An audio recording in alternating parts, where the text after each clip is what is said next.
Hey, what's going on, everybody? Good morning. In this video, we are looking at the NBA slate for today, Sunday. 4 more games for us to take a look at. Let's go ahead and get into it. I will also have a prize picks video out after yesterday's went 4-0 with the ones I posted on Twitter. Decided I'll probably make a video for it today. Look through the slate. Let's get started. As always, if you enjoy the videos, appreciate the like button, subscribe. If you haven't already, you can check out all the socials down below in the description. Definitely Twitter, the website. You can use my code on prize picks if you want to get a free deposit match. And let's get started. Looking at the point guard picks today, we have Trey Young, $9,400. He had the ice, or he hit the game winner to ice the game last time out against the Heat. 40 minutes from him, put up 42 fantasy points. I mean, the Heat are still not making it easy for Trey Young. Normally, we see him shoot like 25 plus times. He only shot 14 times, but he did get to the free throw line 12 times, which is also indicative of how aggressive he was. I think he looks fine, but it's tough to pick Trey Young over Chris Paul. These games are much higher scoring. The Suns, Pelicans games, and Chris Paul is playing the same amount of minutes as Trey Young, getting you way better opportunities for assist, just with the higher scoring nature of the games. He's been more aggressive. Last game, he had like 19 points in the fourth, and they're going to need him to continue to play at this level to win the series. They won last game with a great game from Chris Paul and DeAndre Ayton, but I think the Pelicans will definitely try to tie it up today. We have Steph Curry at 87.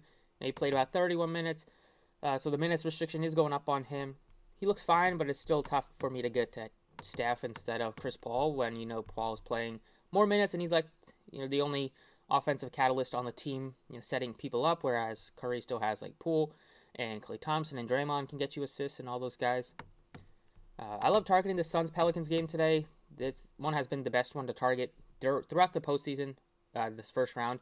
CJ McCollum been super consistent. So we've seen some of these studs, like the Chicago studs, be very inconsistent this series, whereas McCollum and Ingram continue to put up great games. Love McCollum. He played 41 minutes last game. It was a great game, close one. Expecting that again today. Good price tag at only 84, gives you 50-point upside. Holiday looks fine from the Milwaukee side, but I still probably like McCollum a little bit more. And we might not see Lowry today. He's battling a hamstring, didn't practice yesterday. So if that is the case, way more minutes for Tyler Hero. And you'll probably see a guy like Gabe Vincent jump into the starting lineup who's probable. He's been playing, we played 25 plus the first 2 games, and he just played 18 last game. Wasn't great out there. But if there is no Kyle Lowry, which I don't think he'll play, then you probably will see Gabe Vincent start. And you get more minutes for like Tyler Hero, who is 68. So he's priced up a little bit on DraftKings. He looks way better on FanDuel. Over at shooting guard, I don't mind getting to Brandon Ingram as well. Him and McCollum are just doing everything offensively, not only scoring the ball at a great clip, getting to the free throw line, but he's also been contributing with peripheral stats, with points, with the rebounding and assisting. So I'm putting him in at small forward, but get to both of these superstars. They both can combine for 100 fantasy points. You wouldn't be shocked if they combine for north of that. Other options at shooting guard. Levine is good for tournaments, but he's been risky. It's not one I feel confident in. Kind of a high price tag on Klay Thompson at 69 for a guy that's basically just shooting the ball and not really doing much in terms of assisting and rebounding. We have all those other guys there. I like Will Barnes' price tag a little bit at 58, and then Atlanta is just a bit tough to trust with these wings now, like Herter and Bogdanovic has been the best one to kind of target, but we've seen Hunter be disappointing. Gallinari's been disappointing now that Collins is back, and even Collins was disappointing last game. It's just not a good matchup for fantasy targeting them against Miami. And we have, usually we would have only have 2 other games to target, so you're kind of forced to, get to 1 or 2 of those guys. But today, when you have 3 other games, with Denver game should be higher scoring, the Suns game should be way higher scoring. Even the Chicago game looks a little bit better. It's probably besides the Miami side, Atlanta's the least favorite team for me to target today.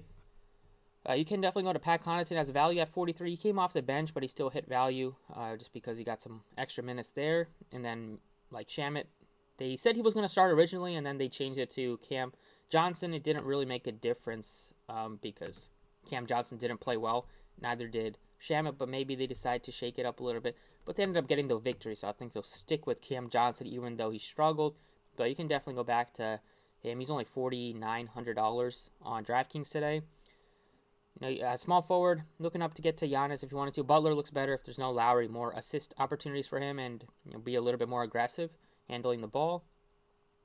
At the value, at small forward, you have a bunch. You have like Jay Crowder at 47, who's going to play good minutes. You saw Allen start off the game hot from distance, and then value, maybe take a shot on like Duncan Robinson for tournaments, or like Patrick Williams doesn't look like the worst play. Herb Jones doesn't look like the worst play. Strus will get some more minutes. But I'm going with another Sun, and that's going to be Jay Crowder at 47 at his price tag. Played 34 minutes. Well, didn't hit a 3, but he's got you 10 points. Got into a little bit of foul trouble. Think you can go to Cam Johnson as well, right there, 200 more. Then over at center, we saw Jokic have a great game. He's 11-6. Looks like one of the best studs. If you don't want to go with a more balanced approach with like Paul, Ingram, McCollum, you probably have to only get up to 2 of those guys if you decide to pay up for Jokic at center. I like Vucevic's price tag a lot at 79. He lost like 10 minutes due to the blowout, but he still played decent with like 34.5 fantasy points in a closer game. If he's not in foul trouble like he was against, in the second most recent game, you're going to see like 39 plus minutes out of Vucevic and lots of rebounding opportunities. But I'm going to go ahead and put in Bobby Portis, who they decided to start big against Chicago, and it worked out. Portis had 16 boards. He only played 25 minutes with, they won by 30. So lost some minutes there. But Chicago's been struggling shooting the ball. In 2 out of 3 games, they've put up under 80. Well, they put up 81 last game, and they put up 86 in the first game. So with all these missed shots, lots of rebounds to go around, and Portis is going to be aggressive on the glass, and he's a monster there. So at 62, like him, assuming he'll probably start again. And that's about it for the DraftKings side. Let's go ahead and touch on FanDuel. All right, so on FanDuel, it might be a little bit easier to pay up for Jokic, and the fact that he's power forward eligible, he's a little bit cheaper, and they priced up guys like Chris Paul is up to 10-2, so he's not much of a slam dunk as he is on DraftKings, where he's like $900 cheaper. So I still like Chris Paul, but you can definitely make a case to get to Trey Young, who's $1,600 less. Make a case to get to Holiday, who's over $2K less. Poole is way cheaper. But I'm going with McCollum at 88 on FanDuel to get us started at point guard. Value-wise, Monty Morris 5K looks fine. Caruso at 46 looks pretty appealing. And then Gabe Vincent, if there's no Lowry and he's starting, he looks really good. At shooting guard, even if Lowry plays, I still like the price tag on Tyler Hero at only $5,900. You have a nice price tag on Klay Thompson as well at only $62. And then you can even get to Barton at $6,000. Going further down here, look to like Caruso as a value. Pat Connaughton, 44, also looks pretty appealing. But I'm going to go with Tyler Hero at 59. Just really cheap price tag, and I don't expect Lowry to play. Over at small forward, Butler is almost 10K, but he still looks fine, especially if there's no Lowry. I don't mind going a little bit less for like Ingram at 91. Pay up for him on both sites if you wanted to. Mid-range, you can play Hero here. Barton at 6,000. Further down, you're looking at Crowder and Cam Johnson there. Maybe Connaughton at 44. And then you have Gallo and Hunter, who've kind of been struggling with their fantasy scores. And they just have a lot of bodies now, and it's tough to kind of nail down who's going to go off. But give me Brandon Ingram at 91. At power forward, I'd like to get up to Jokic at power forward so I can pay up for center as well, or go with like a mid-range center. And he's 11-4. He's going to probably have a good chance of leading this late in fantasy. Even if his team doesn't win, he's just going to do everything unless they're like losing by like 25, which don't expect at home. I think Jokic and the Nuggets can at least keep it respectable to where he's playing his full minutes.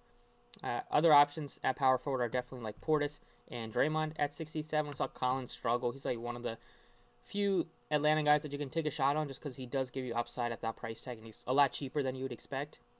And then I'm looking at like Crowder and Cam Johnson to round out some value here. Over at center, Vooch looks really good. Same thing with Ayton. You have a decent price tag on Bam at 73, but I'm going with Portis at 62. Now it leaves you with like 46 left for the last few spots. You're going to have to go with some value, but we definitely have some to consider. In the 4K range at power forward, you already got Crowder, 51 for Cam Johnson, 51 for Aaron Gordon, 45 for Herb Jones.